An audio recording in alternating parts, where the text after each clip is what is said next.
Welcome to the Summer Sports Report. I'm your host, Erin Summers. Fall is in full swing and there are a ton of sports on right now. However, right here, it's all about college football in North Carolina.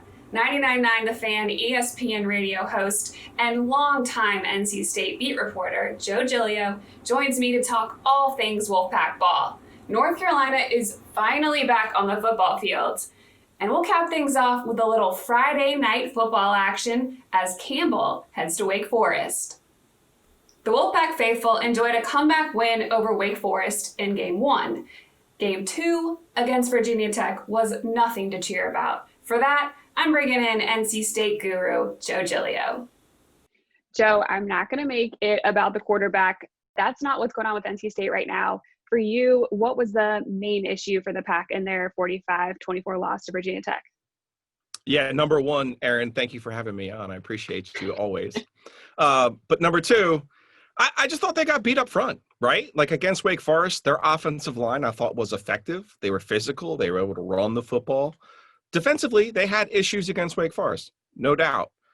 Same issues reared their head against Virginia Tech on defense. On offense, they couldn't block anybody. So I'm with you. It doesn't matter who plays quarterback if you can't block anybody. Other than up front, offensively, defensively, how do you correct some of those issues that you saw? That's the $3 million question for Dave Doran, right? Because they switched to this 3-3-5 stack. He wanted to be able to play defense against Syracuse and Clemson and some of the spread teams on his schedule.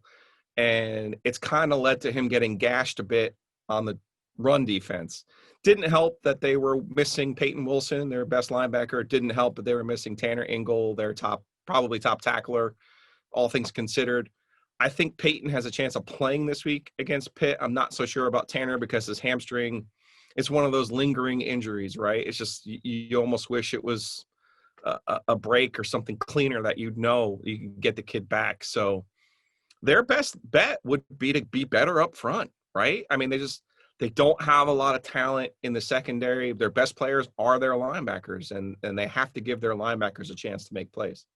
We've seen the roller coaster from NC State before. They had a great win against Wake Forest the first time out, then they come and completely blow it against Virginia Tech. Where do you think that they're at mentally? That's going to be really interesting to see because I think it was important for them to beat Wake Forest in order to avoid the, oh no, here we go again. And remember, they lost their final 6 games last year, and they needed some confidence. I thought they would have some after beating Wake Forest. The way that they started against Virginia Tech didn't look like it. Now you're entering a part of their schedule where you're playing a team in Pitt, coastal team, not one you see often, not one you're familiar with. Next week it's Virginia, same deal. It's going to be a challenge for them because I've said all along, they could be better this year, NC State, and not have a better record. And part of that is handling it mentally. We'll see how well they can handle playing poorly against Virginia Tech. You would think they would be motivated by it. You mentioned Pitt. They have number 24 Pitt this weekend. Pitt's a 2-touchdown favorite in that one. Do you think that is accurate in how that's going to pan out? It feels about right. Pitt is not sexy. They're the opposite of that, right? So if this was a football game, I'd be Pitt, you'd be NC State, right? I don't know if I want that, though. Okay, well, but you'd go, I'm going to win this game. I'm better than you, Joe. Okay. But, I might not look better than you doing it, right? So I feel like Pitt has a good defense. I feel like they'll probably be able to run the football against NC State because Wake Forest and Virginia Tech have. The issue for Pitt is, and the real issue for NC State, I should say, Louisville, who's a good running team and a bad defensive team, just played Pitt. Louisville only ran, I think it was 116 yards. And that's not enough. And if NC State's going to win games this year, it's going to be like we saw in week 1, where their run is really effective and sets up their quarterbacks to have success throwing the ball. North Carolina's finally back on the field this weekend, also a two-touchdown favorite against Boston College. The Eagles have been playing really well, look a lot different under Coach Hafley. What intrigues you about that matchup? Boston College has a real offensive line. And it's been a while since we were able to say that about the Eagles Under Tom O'Brien, that was their strength. They've kind of lost their way a little bit there. But I'm with you. I like the way they played in the first 2 games under Jeff Hafley. I like their new quarterback, Phil Jerkovich, from a Notre Dame transfer. Mm-hmm. I don't really love the way that they got away with one last week against Texas State. I thought they played well at Duke. They were energized against Duke. I suspect they will play better than they did last week against Texas State. But they're just not good enough to trade paint with Carolina. I think Carolina's offense, even after this very unusual 2-week break, I think Sam Howell, I think very highly of Sam Howell. I think they'll be able to run the ball too against Boston College. It kind of gets overlooked a little bit in Carolina's arsenal there, but it'll be interesting to see how they handle that time off. And really, they didn't play great against Syracuse, Carolina. And I would have, if they had just played the next week, would have been Charlotte. I bet you they win that game by 4 touchdowns. Like, that's the way it usually goes. You don't play that great. Next week, you play better. With the break, I'm not so sure. I don't think Boston College is good enough to score points with Carolina to kind of trade paint with them. Sure. I mean, Mac Brown was very honest about the fact that it's not going to be the improvement you see from week 1 to week 2. Right. It's like starting all over again. For Clemson, number 1 right now in the country, the SEC's back. They had their opening weekend last weekend. Who do you think is the biggest threat? I mean, not only in the ACC, but just overall to Clemson? Well, this is 2020, Aaron, and I know you may have noticed that unusual things happen. So my prediction before the year was that Miami would beat Clemson this year in league play. The U looks pretty good. That's next week. I'm not that impressed with Notre Dame. I think probably, even if Clemson loses an ACC game, they'll still end up being the ACC champions. But nationally, I think, look, Florida, Alabama, we haven't seen Ohio State yet. So we'll see. But the Big 12, I think they've kind of eliminated themselves already from the national picture. Mm-hmm. So I think you have a seat for the ACC champion, whoever that is. There's probably 2 SEC teams. And you know as well as I do from following this stuff, as long as you have, if they can find a way to get Ohio State in there, they're probably going to. So, well, even if they play 3 games or 4 games, Sure. So right. But this should be interesting this Saturday for Clemson.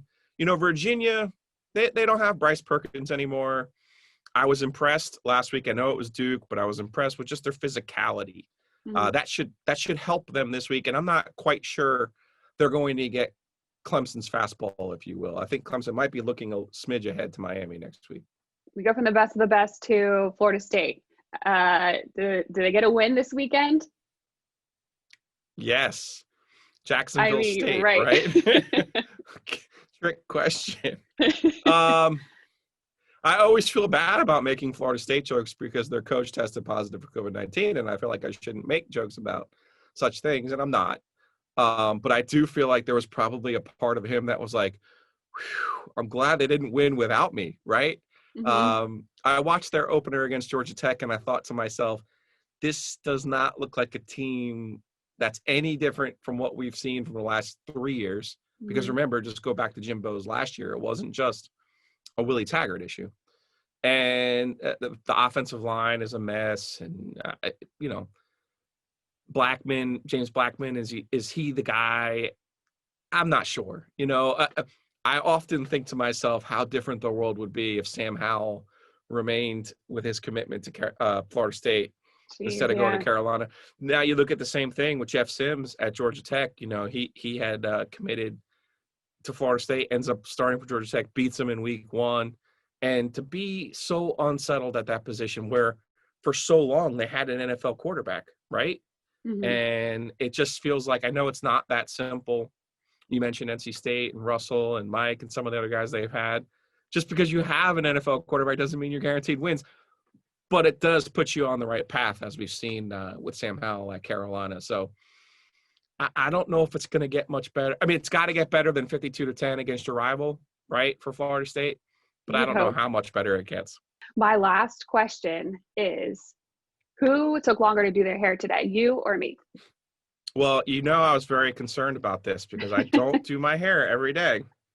But when you said I was going to be on a Zoom today, I said, you know what? I better look nice for the E. So Put a Well, little you look product in there for great. you. Yeah. I mean, I put the lights on. I'm in our studio over here at 99.9, the Fan that we it's not our main one, but it's the one we've kind of set up for my picks and all my other good stuff. So, well, good. Yeah. It's relative. Thank you for bringing it today, Joe. I really appreciate it. Such a charmer, that one. And to another charmer, UNC head football coach Mac Brown broke out his calculator this week and told the media that the amount of days between their first game against Syracuse and their upcoming game at Boston College is the longest amount of time the Tar Heels have waited to play in history since 1952. That's 68 years ago, and it was a 3-week hiatus due to a polio outbreak, which sounds oddly familiar.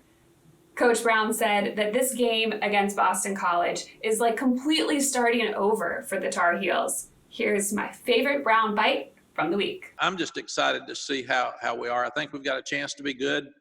This will be a great test for us. Virginia Tech looked really good. So we've got them next weekend. We're about to jump back into it now. We can't. We've been talked about and bragged on enough. It's time for us to prove something. Campbell has made the most of the 4 games the Big South allowed them to play this season, opting to play every single one of them against an FBS school. The difference between an FCS school like Campbell and an FBS member is 18 scholarships and a lot more resources and coaches. However, for the Camels, they have a secret weapon, and it comes in the shape of a 6'7", 345-pound offensive lineman, Mike Edwards. Edwards started his college career at Wake Forest. Wake Forest is simple, man. They're going to be exactly where you think they're going to be. And it's just really about, to your point, when you have a 9 on your defense, heck, he's just good, right? You can't do nothing about it other than, you know, we got some big old boys too. And you know, one of them played with him. So one of them know number 9 real good. So when I know you, then I'm not as afraid of you as much as somebody who don't know you. And you just got, you know, a name in front of you. And Big Mike now can tell everybody else how these people really are, okay? So it's not Wake Forest defense. Now it's no, that guy right there, you can get him, okay? He's not really that tough, okay? He gonna act like it, but he really not. That's the type of intel that you really need about these players, and Big Mike was able to give us that information. That's not the only person Coach Minter is taking intel from. On Sunday, he got on the phone with NC State nickel coach Freddie Autry-Lindsey, who used to coach at Campbell with Coach Minter, and asked him what he would do differently if he had the chance to play Wake Forest again. While Minter acknowledged that they don't have the ability to do everything that Autry-Lindsey recommended, they were going to give some things a try. Well, we'll see who comes out on top. That's all I have for this week. Thank you so much for joining me on this summer's Sports Report.